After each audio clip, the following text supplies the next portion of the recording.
Shalom, Akim. Shalom. Shalom, shalom. All right.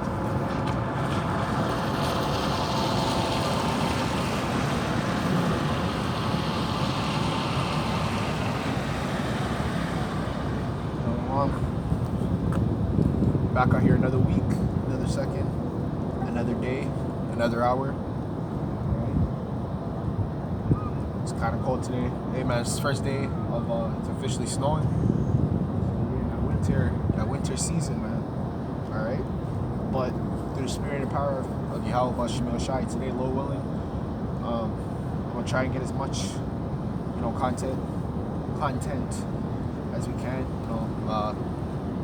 today. All right. It's pretty bad weather today, so all right, we're gonna try. But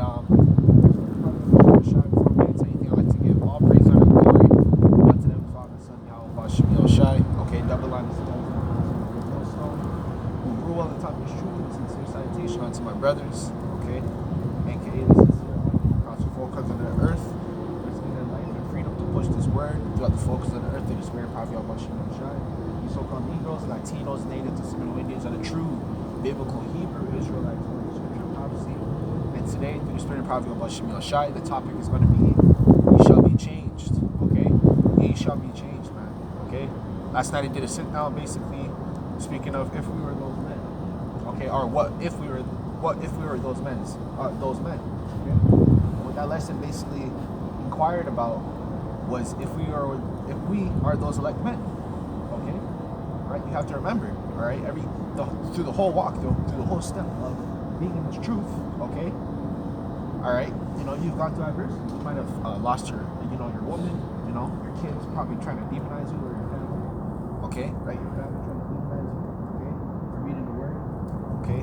I have testimonies, dreams, visions, you name it, okay? I have all of that, okay? And basically that's going into relations of being in the truth, okay? Being those men, teaching, okay? Right? Doing the sit down, our face being up there, okay? Having those, the worry of probably losing your job, okay? You don't have a good job, okay? Right? You might have a business and you're facing, all those things, man, okay? And if we do lose those, we're going to receive them tenfolds, all right? But that's a part of being in that fiery trial, okay? Right? Being in that adversity, okay? What if we were those men, okay? A.K.A. the elect men, that golden which fair man, okay? All right? Because we're going to be a pillar of rest in the time to come, okay? You see these harsh times, all right? And seeing the weather today, man, just put a different perspective in my mind, okay? Not that it wasn't there before, but,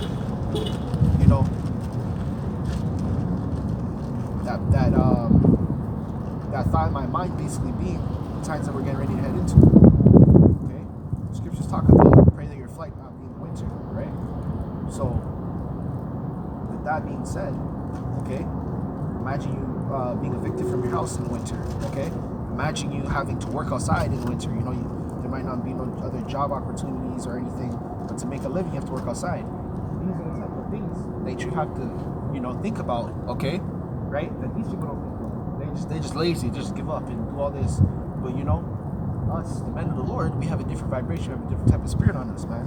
Okay? So again, man, we're gonna be changed, man. And a part of being changed, we go through a trying process, man. Like gold, okay? Gold, when you dig it up, okay, it's dirty. That's us. Okay, when we first came into the truth, we were filthy. Okay, with the doctrines and philosophies of this world, okay, being covered in filth, our sins, okay, our iniquity against Yahawashi, okay, all those equate to the mud being on that gold, okay. But once you put it to the fire, aka the trying process of gold, the gold comes out shinier than ever. It comes out stronger. Gold comes out stronger once you try it, man. Okay, stronger, it looks better, it's more durable, okay, because you've put it into an actual shape. It's not in no jagged shape no more. You melt it, you purify it. They literally call it a purifying process, man. Okay? A purifying process means to make it perfect. That's what a purifying process means. Okay? This is Jeremiah chapter 2, verse 11. Okay? It says, hath the nation changed their gods, which are yet no gods, but my people have changed their glory, for which did not profit. There you go. Jake is doing a reverse. Okay, we did a reverse. We were already purified. Okay, and we went back into that dirt. We didn't want to be on the shelf. We didn't want to go to the best seller, the best buyer. You know, being put in the windows, being looked at, being admired by. Okay, nah, man, we wanted to go to the dirt with no one acknowledges, even though we were there. Had to look for us. Had to be treated like garbage. Jake did a reverse, man. Okay, Jake did a reverse. Okay. Right? That reverse, okay, he wanted to go back into the mud, aka the world, okay? Into that garbage, that sin, right? Let me read that one more time. This is Jeremiah chapter 2, verse 11. Have a nation changed their gods, which are yet no gods, but my people have changed their glory for which did not profit. Okay? There you go. Okay? There you go. Right?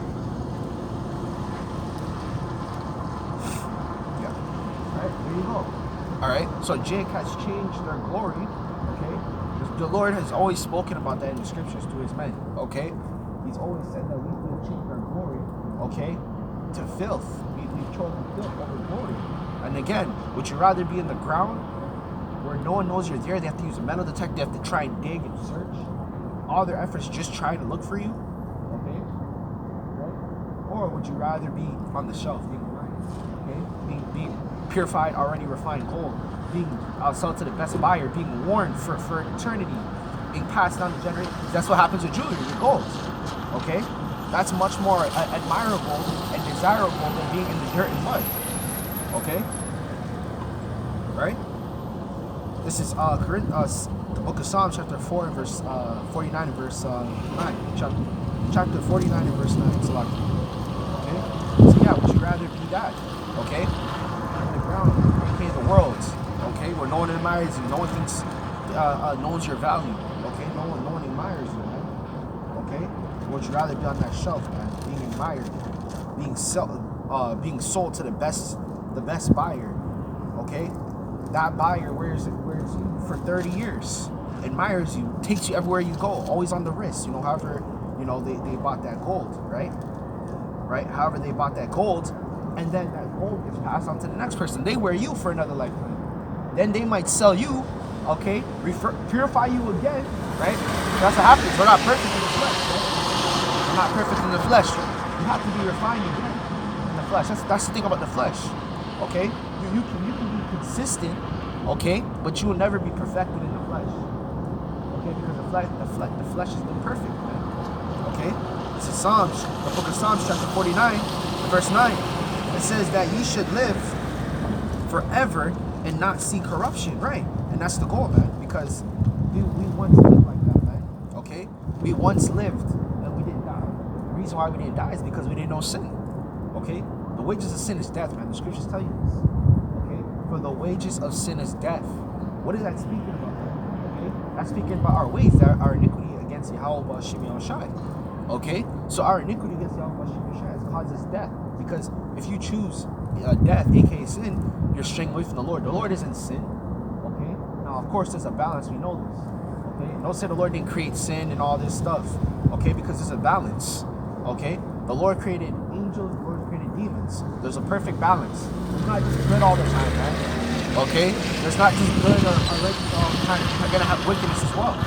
Okay? Even in the kingdom, all right, these other nations, they're gonna sell the desire to go off because they're not gonna be us. They're not gonna have those angelic celestial bodies. Okay, those bodies that don't get sick. Okay, get ill, get age. Okay, bones can break. You know, right? In the kingdom, we can do the things like the flesh, but we're not gonna be in the flesh. We're gonna be celestials. That means we can pop women. Okay, right? We can pop women, right? All right, we can use the bathroom if we need to. We can eat, enjoy foods. Okay, we're gonna enjoy 10 times more in the kingdom because guess what? In the kingdom, we're actually gonna eat real food. On this side, man, you're eating garbage, man. GMO, right? GMO foods, genetically modified organisms. Okay, right? Fake foods, man. That's I've been seeing a lot lately, man. I'm probably gonna do a review on that again. But fake foods, literally. Okay, 3D burgers, 3D meat, 3D printed meat, man. Right? If you've ever played, it's this game. It's called Minecraft. Okay, if you ever played it, okay, and you take in the food, how the meat looks, it's like pixelized. Okay, that's how your meat looks now, and it's going to look in the future.